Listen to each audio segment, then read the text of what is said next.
friends, so I'm back and I did a lot of shredding, as you can see.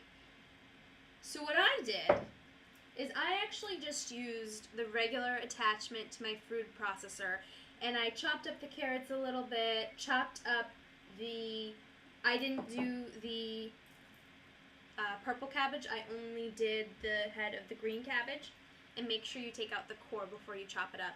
But I just chopped it up into, pieces about this size and just continued to put them in the food processor, empty it out, and use this attachment. But if you have this shredding attachment, this is the best to use for this recipe. You can put the carrots in whole, you can cut the pieces of the cabbage to fit through so they shred nicely. Unfortunately, this broke on my food processor I'm holding out before I get a better one. So, you go ahead and you take your veggies, and I only did one head of cabbage, so you only want to do one head of cabbage for this recipe. And take your clean mason jar. I found a big one, so that's good. And you're going to take your whey, and you're going to go ahead and pour over about 2 to 4 tablespoons. I'm going to do about 3, because that was a pretty big head of cabbage. And about 2 or so teaspoons of sea salt. Now, as you can see, this is not an exact science. Anything will do.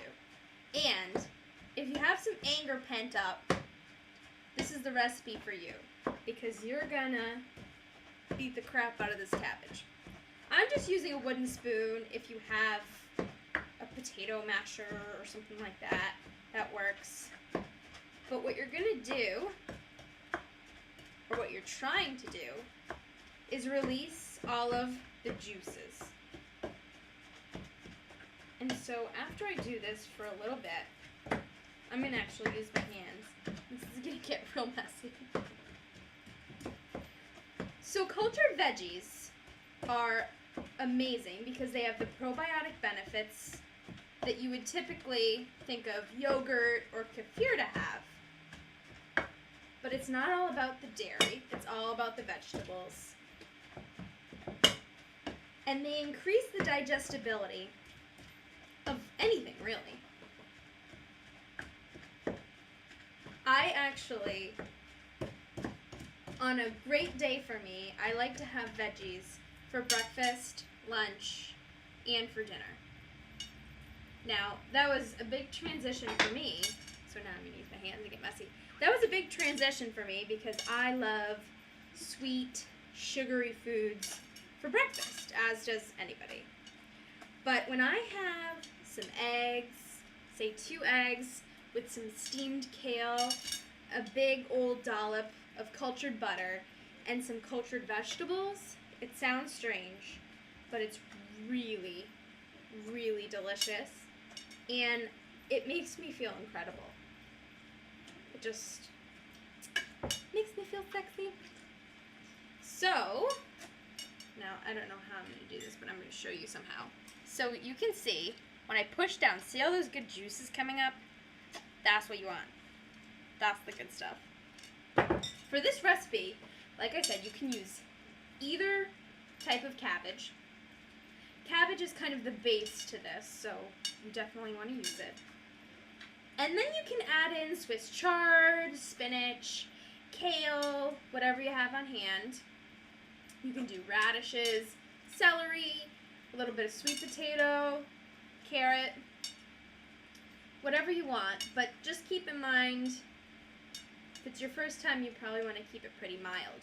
You can add some spice to this too. You can add some red pepper flakes or something like that.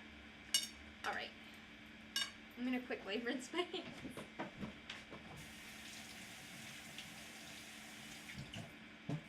So over here, I also have for you to look at, and I'm going to show you a recipe for it, if I can open it. My cultured salsa, and that I had this morning on huevos rancheros, which was really, really delicious. So this is just one of many cultured veggie recipes. So what you're going to do is you're going to take your trusty mason jar, and you're going to fill it up with the veggies. And when you get to about halfway, you're going to use just a spoon or your fist, because your fist fits in there, and you're going to push down the veggies. So all the juices are going to come up, and what you're doing, you're just going to go around and around and around, and you're getting out all of the air bubbles, and you're really packing down the veggies. So you're going to continue to do that.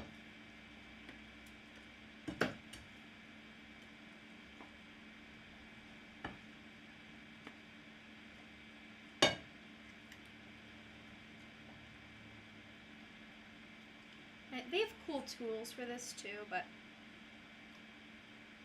you know.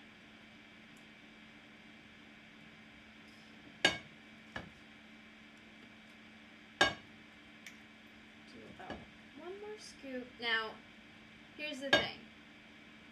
You want to leave, I'll probably leave a little more than that. You want to leave a good inch